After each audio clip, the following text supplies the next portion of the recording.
গরুর রাতে একটা 1200 বাড়ি যায়। হ্যাঁ 12টা একটা ওদের ঠিক আছে না হ্যাঁ অর্থ সম্পদ ওরা তো বাদান মুখে তো অর্থ এসব তো জীবনে করতে হবে না আমিও শুনেছি ওর কিন্তু বাপেদের অর্থ সম্পদ রয়েছে ও ওভার বুঝছেন তো কোটি কোটি টাকা দিঘির পাড়েও তো ভালো জমি আছে। বাবা কোয়ান করি গেলাম। আরে হয় আচ্ছা আচ্ছা জানো তো দিঘির পাড়েও কি কম জমি পরিমাণ জমি আগা না, তুমি মেলা জমি মেলা জমি বাপ, জানো তো চাপা তো এনে সে কিনেছি।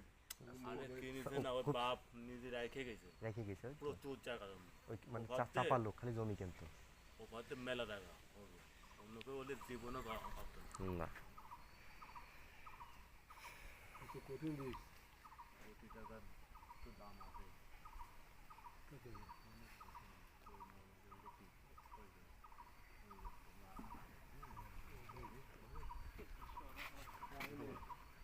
ও যে কোথায় চলে আসবে না ওই চলে আসবে না আমার